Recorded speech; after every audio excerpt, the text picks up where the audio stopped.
জানিয়ে দেব news update Bangla সংবাদ। প্রিয় দর্শক, তার আগে অনুরোধ থাকবে আমাদের চ্যানেলটিকে সাবস্ক্রাইব করার জন্য এবং লাইক ও কমেন্ট করে এই সংবাদ সম্পর্কে জানিয়ে দিন আপনার মূল্যবান মতামত।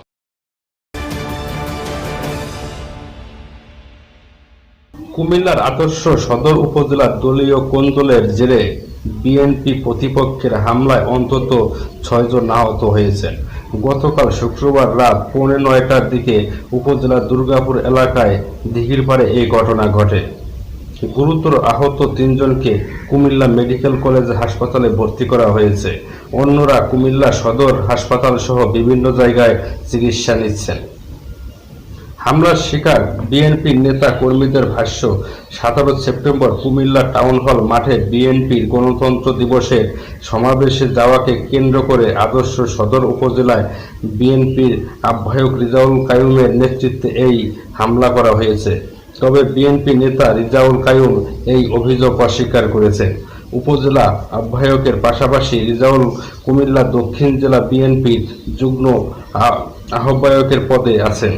আহতরা হলেন কুমিল্লা আদর্শ সদর উপজেলা বিএনপির আহ্বায়ক কমিটির সদস্য ও উপজেলার উত্তর দুর্গাপুর ইউনিয়নের কৃষ্ণনগর এলাকার বাসিন্দা কাজী নূর আহমেদ শরীফ, উপজেলার যুবদলের যুগ্ম আহ্বায়ক ও দক্ষিণ দুর্গাপুর এলাকার আব্দুল হান্নান, একই এলাকার বিএনপি কর্মী গোলাম মোস্তফা সুজন, আবু ইউসুফ সহ অন্তত 6 জন।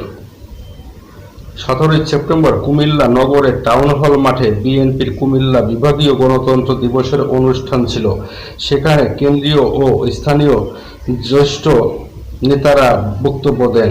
সংঘর্ষে আহত হওয়ার পর কুমিল্লা মেডিকেল কলেজ হাসপাতালে চিকিৎসাধীন কাজী নূর আহমেদ শরীফ দাবি করেন, 17 সেপ্টেম্বর গণতন্ত্র দিবসের বিভাগীয় সমাবেশে অংশগ্রহণ না করার জন্য আমাদের বারবার চাপ প্রয়োগ করেন রিজাউল কাইয়ুম ও তার অনুসারীরা।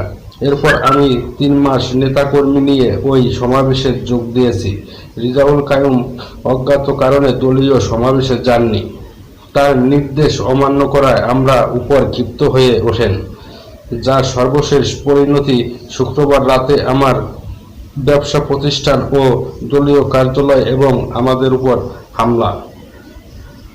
কাজী নূর আহমেদ বলেন, কাইয়ুম ও তার ভাই রাশেদ সহ দলবল নিয়ে আমাদের উপর হামলা চালান। তাদের উদ্দেশ্য ছিল আমাকে হত্যা করা। আমি বিএনপির নীতি নির্ধারণী পর্যায়ে নেতাদের কাছে এই ঘটনার বিচার চাই। এ বিষয়ে আজ শনিবার সকালে রিজাউল কাইয়ুম বলেন, রাজনীতিতে ষড়যন্ত্র থাকবে, এটা স্বাভাবিক, কিন্তু এখন যেটা হচ্ছে সেটা নোংরা ষড়যন্ত্র। তারা ষড়যন্ত্র করে আমার উপর দোষ চাপাচ্ছেন। বিএনপি বিভাগীয় ওই অনুষ্ঠানে যেতে কাউকে নিষেধ করিনি। আমি সবাইকে বলেছি দলে দলে অনুষ্ঠানে যাওয়ার জন্য। এখন তারা আমাকে বিতর্কিত করার চেষ্টা করছে, যেন সামনে আমি উপজেলা নির্বাচন করতে না পারি।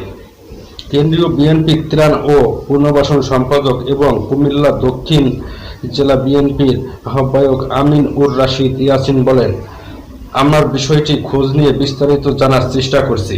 কুমিল্লা কোতোয়ালি মডেল থানার ভারপ্রাপ্ত কর্মকর্তা ওসি মইনুল ইসলাম বলেন, বিএনপির 2 পক্ষের ঝামেলার খবর পেয়ে সঙ্গে সঙ্গে পুলিশ ঘটনাস্থলে যায়। পরে পরিস্থিতি শান্ত হয়। এ ঘটনায় কোনো পক্ষ থানায় লিখিত অভিযোগ করেনি। অভিযোগ পেলে তদন্ত করে দেখা হবে।